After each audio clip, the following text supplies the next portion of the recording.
இப்போ நிறைய இடங்கள்ல நடக்கிற சில சம்பவங்களை நம்ம பார்க்கலாம். நிறைய மாடுகளை எல்லாம் இப்போ வந்து ரோட்லவே மேய விட்டுறாங்க. ஓனர் வேற எங்கேயாவது இருப்பாங்க. இப்போ இருக்கிற இந்த சென்னை சிட்டியில் வந்து புல் பூண்டெல்லாம் கிடைக்காதனால அவங்க வாட்டில் ரோட்டில் மேய விட்டுருவாங்க. பாவம் அந்த மாடுங்க ரோட்டில் தானே மேய்ஞ்சு அப்புறம் எல்லாம் முடிச்சிட்டு வீட்டுக்கு போகுது. இதுங்களை வாயில்லாத ஜீவன்களை பார்த்தா கொஞ்சம் பாவமாக தான் இருக்குது.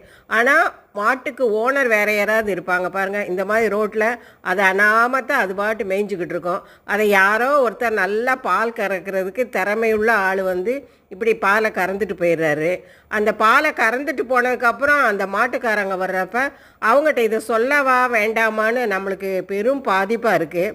இந்த மாதிரி சம்பவங்கள் நீங்கள் எங்கேயாவது பார்த்துருக்கீங்களா?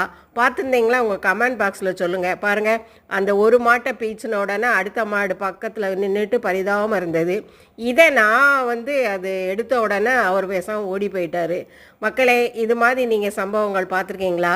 இந்த வாயில்லாத ஜீவன்கள் யாருக்கு உண்மையாக இருக்குன்னு தெரியாமல் திகச்சிக்கிட்டு ரெண்டு ஒன்றோட ஒன்றை பார்த்துக்கிட்டு அப்படியே பரிதாபமாக நிற்கிதுங்க. மக்களே, பிடிச்சிருந்தா ஷேர் பண்ணுங்கள், லைக் பண்ணுங்கள்.